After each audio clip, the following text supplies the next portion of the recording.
Hey mga kuys, so karong adlaw mga kuys, muadto ta sa Pangandoy. Anya wala ta nagdugay-dugay mga kuys. So kanila yung Pangandoy nitong atuan mga kuys, which is Leadership Summit diri sa campus sa atuang universidad na CTU Main Campus. So diri mga kuys, wala ta nagduha-duha ni babay na buta diri sa tong ero ano. So sayo pa lang sa Kabuntagon ay itong mga around 7 AM. So nag-prepare na ta. Andam na nito mga sanina diri for 4 days. So 4 days man dito sa Cordoba mga kuys. Before that mga kuys, wala na punta nagdugay-dugay. Ato na po nang giprepara atong mga gamit diha. Og nangandam na punta.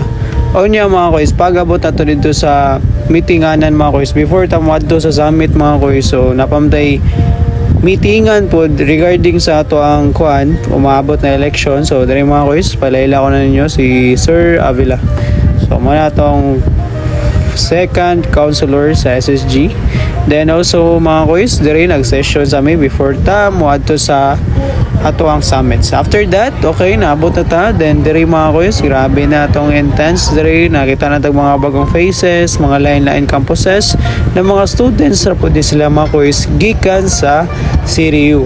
Kani uban mga kuys, kaya ang kasagaran nila sa from Argao, Danao, and yes, and the rest is the CTU Main Campus students. Sa kinsa man ninyo nakafeel ani mga kuys na flag mga kuys, mao sada siya ato ang protektahan karon sa ato ang mga kuys, which is naman tay mga goal mga kuys, ug napod tay mga activities unya usa na pud ni ang flag mga kuys. Dapat dili ni makuha sa mga facilitator, kay this is one of the important nganong naata diri. It because of the leadership itself. If you have a goal, dili jud nimo ihatag og basta-basta. That is why naapod tay tigkupotan na mga kuys. So yes, one day session mga kuys, so nanadayon sila video. Grabe ka-active o persuasive kayo ang ato ang media creator mga kuys. Dali kay hindi na nakahimo og kanang first day lang na ano intro for Pangandoy. So yes, so this is the first day mga kuys, and pag about na mga kuys, kay gabi naman po, so natug na po ta, then na po ta sa itong mga shelter. So kana sila mga kuys, dili ko na sila kauban sa usa ka team, but we are family sad man at the same time. So usa lang may og kanang higdaanan. So diri mga kuys, we have the 11 bed diri, so 11 may ka person. Then mga kuys, so 5 AM pa lang nang mata nami, nakaligo nami, nakaprepara nami kay one of our activity karon na dapat maglinya mi before maabot ang mga facilitator. O niya mga kuys, kay namta sa Cordova, so klaro kayong mga airplane no diha. Wow, dagko kayo mga kuys niya, makadungog gali mo sa sounds na mga kuys, makana liga portier yung duula. Grabe ra gyud ka duol.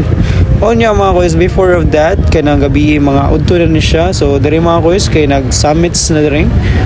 All we have to do here is kanang listen lang sa mga speakers, mga leaders from other kanang leaders for this kanang one session for regarding sa empowered us na kanang how to become a better leaders. Empowered leaders, students ra jud siya mga kuys na summits.